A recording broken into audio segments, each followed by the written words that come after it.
इस पेड़ के नीचे बैठकर महात्मा बुद्ध ने ज्ञान प्राप्त किया और उसी की छांव में हजारों सैनिकों ने अपनी अंतिम सांस ली। क्या आप अंदाजा लगा सकते हैं कि हम किसकी बात कर रहे हैं? जी हां, हम बात कर रहे हैं वट वृक्ष की। भारत का वो पवित्र बरगद जो अपने भीतर एक पूरा जंगल समेटे हुए है। आज तथ्य कथा में हम आपको वट वृक्ष की छांव में छुपे ऐसे राज बताएंगे जो आपने शायद पहले कभी नहीं सुने होंगे। तो चलिए अपना चाय का प्याला उठाइए, आराम से बैठिए और डूब जाते हैं वट वृक्ष की इस रहस्यमयी दुनिया में।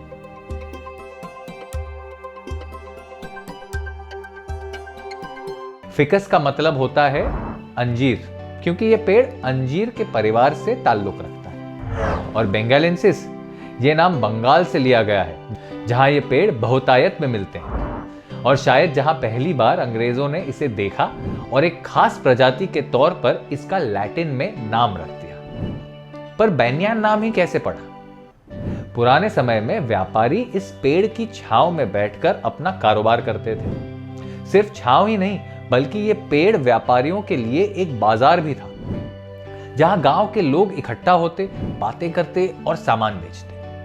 कई भाषाओं में व्यापार करने वालों को बनिया कहा जाता है। अब जब पुर्तगाली लोग भारत आए तो उन्होंने इस शब्द को अपनाया और इसे हिंदू व्यापारियों के लिए इस्तेमाल करना शुरू किया। 1599 तक अंग्रेजों ने भी इस शब्द को अपनी भाषा में शामिल कर लिया और 1634 तक ऐसा होने लगा कि अंग्रेजी लेखक इस पेड़ को बनिया ट्री बुलाने लगे थे। और अब दुनिया भर में इस पेड़ और उससे कई बार भारत की पहचान ही बैंयान से जुड़ गई। लेकिन वट वृक्ष की खासियत केवल उसकी छांव में नहीं है। ये पेड़ अपने आप में वनस्पति जगत का एक अनोखा नमूना है। यहां तक कि दुनिया भर में प्रसिद्ध बैंयान ट्री होटल्स भी अपने नाम और दर्शन को इसी पेड़ से जोड़ता है, जो शरण और शांति का प्रतीक है। तो अगली बार जब आप किसी बरगद के पेड़ के नीचे बैठें तो याद रखिए, आप केवल एक छांव नहीं पा रहे, बल्कि इतिहास और संस्कृति की एक छाया में बैठे।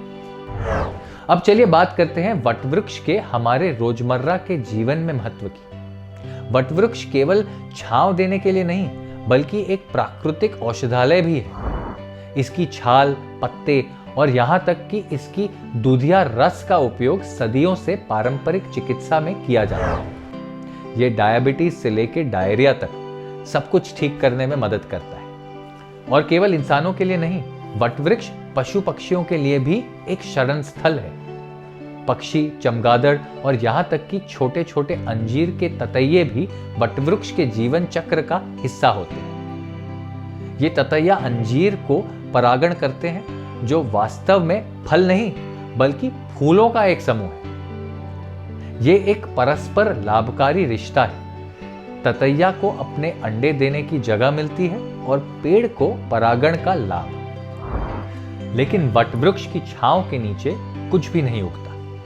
उसकी घनी छांव सूरज की रोशनी को रोक देती है और उसकी जड़ें जमीन से अधिकतर पोषक तत्व खींच लेती है। इसलिए आप वट वृक्ष के नीचे दूसरी वनस्पतियों को बढ़ते हुए नहीं देखेंगे। इसीलिए शादियों या बच्चों के जन्म जैसे उत्सवों में वट वृक्ष का प्रयोग नहीं होता। इन मौकों पर आम, केले और नारियल जैसे पेड़ों का उपयोग होता है, जो तेजी से बढ़ते हैं और फल देते हैं। लेकिन वट वृक्ष ये तो स्थिरता और स्थायित्व का प्रतीक है। ये तो मानो वृक्षों की दुनिया का एक ज्ञानवान वृद्ध है, स्थिर, अटल और थोड़ा एकाकी। अब सुनिए एक दिलचस्प किस्सा। एक महिला महेश्वरी हैं जो पिछले 45 साल से वट वृक्ष की छांव में ही रह रही हैं। वो पेड़ के नीचे बने एक छोटे से मंदिर की देखभाल करती हैं और उन्होंने उसकी छांव से कभी बाहर कदम नहीं रखा। ये पेड़ एक छोटे से गांव में है और ऑस्कर विजेता फिल्म लाइफ ऑफ पाई में भी दिखाई दिया है। सोचिए, अपना पूरा जीवन एक पेड़ को समर्पित कर देना। यह एक ऐसी भक्ति है जिसे समझना मुश्किल है, लेकिन ये उस गहरे आध्यात्मिक संबंध की ओर भी इशारा करता है जिसे बहुत से लोग वट वृक्ष के साथ महसूस करते हैं। तो आज के इस बदलते समय में वटवृक्ष का क्या महत्व है? हो सकता है कि शहरों में अब वटवृक्ष पहले जैसे न दिखे, लेकिन ये अब भी हमारी संस्कृति का एक सशक्त प्रतीक है। वटवृक्ष आज भी शरण, छांव और स्थिरता का प्रतीक है। यह हमें याद दिलाता है कि चाहे कितना भी बदलाव क्यों ना आए, कुछ चीजें अडिग रहती हैं। वटवृक्ष अपनी गहरी जड़ों और फैली हुई शाखाओं के साथ प्रकृति और संस्कृति के स्थिर शक्ति का एक जीवंत उदाहरण है। और इसीलिए जैसे मैंने पहले कहा था, ये सिर्फ एक पेड़ नहीं है, ये एक जीवित दंतकथा है, एक पवित्र प्रतीक है और हर उस व्यक्ति के लिए प्रेरणा का स्रोत है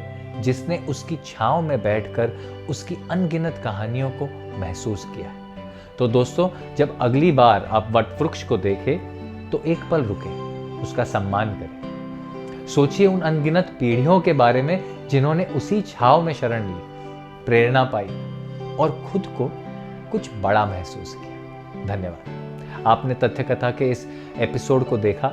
हमें उम्मीद है कि आपको ये वटवृक्ष की अद्भुत यात्रा पसंद आई होगी। अगर आपको हमारा ये एपिसोड अच्छा लगा तो सब्सक्राइब करना ना भूलें, रिव्यू दें और इसे अपने दोस्तों के साथ शेयर करें। और अगर आपके पास कोई विषय हो जिसे आप हमारे साथ एक्सप्लोर करना चाहते हैं तो हमारे सोशल मीडिया पर ज़रूर लिख कर भेजें।